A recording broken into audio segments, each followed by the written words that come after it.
সামর্থ্য থাকলে কখনোই গ্রামে থাকা উচিত না। গ্রামে 100 বিঘা জমির মালিক হওয়ার চেয়ে শহরে এক টুকরো ভাড়া বাসায় থাকা অনেক ভালো, অনেক সম্মানের, অনেক আরামদায়ক। গ্রামে স্থায়ীভাবে বসবাস করাটাকে কোনো সূচকে এগিয়ে রাখা যায়। আসলে এখানে বেশিরভাগ মানুষ এতই টক্সিক যে তারা তাদের ব্যক্তিগত জীবনের থেকে আপনার জীবন নিয়ে বেশি চিন্তিত। আপনার চুল বড় কেন, আপনি বোরকা পরেন না কেন, অনার্সে পড়লেও মেয়ের বিয়ে দেয় না কেন, বয়স 25 পেরিয়ে গেলেও এখনো জব হয় না কেন, আপনার ব্যাচমেট কেউ বিদেশে গিয়ে লাখ লাখ টাকা কামায়, আপনি এখনো পড়াশোনা করেন কেন, এসব আজগুবি বিষয় নিয়ে তাদের অনেক টেনশন। মাঝে মাঝে দেখবেন আপনার নিজের ফ্যামিলিও যেসব বিষয় নিয়ে চিন্তিত নয়, অন্যান্য মানুষের থেকে বেশি চিন্তিত।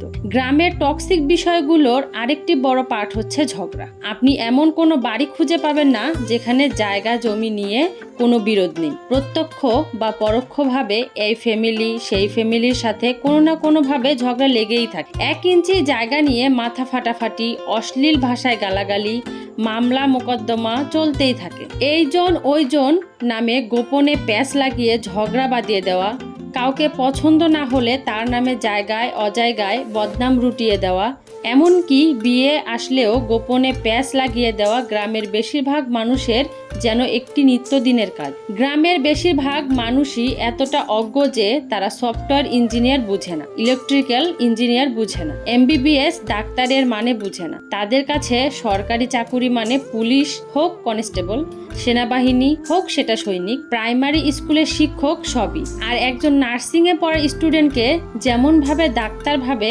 তেমনি সরকারি মেডিকেল MBBS পড়ুয়া কাউকেও সেরকমই ভাবে। তাদের কাছে আপনি সরকারের কত গ্রেডের চাকুরি করেন তার থেকে বেশি গুরুত্বপূর্ণ আপনি প্রাইভেট জব করেন নাকি সরকারি। আপনি যদি প্রাইমারি স্কুলের পিয়নও হন তাও মেয়ে বিয়ে দিতে রাজি, কিন্তু বেসরকারি যত ভালো চাকুরি করেন না কেন তাতে আমতা আমতা করবেই। তাদের কাছে আপনার উচ্চশিক্ষা গ্রহণের থেকে আপনার সে বন্ধুর দাম বেশি যে SSCর পর সৈনিক কনস্টেবল বিদেশে বা কোনো কাজে চলে গেছে। আর টক্সিসিটির সবচেয়ে বিরক্তিকর পার্ট হচ্ছে গ্রামের চায়ের দোকানগুলো। গ্রামের প্রতিটি চায়ের দোকানে চায়ে চুমুক উঠলেই গিবত দিয়ে, যেখানে কার বউয়ের বাচ্চা হচ্ছে না, কার বউ প্রেগনেন্ট থেকে শুরু করে রাজনীতি, অর্থনীতি, খেলাধুলা কোনোটারই গবেষণা বাকি থাকে না, যার অধিকাংশই আবার গুজব। এসবের মাঝেও গ্রামে কিছু আপনার শুভাকাঙ্ক্ষী থাকেই, যারা আপনাকে বুঝতে চায়, বোঝার চেষ্টা করে, যারা অন্যের ব্যক্তিগত জীবন নিয়ে এত আগ্রহী নয়, যারা মানে উচ্চশিক্ষা অর্জনের থেকে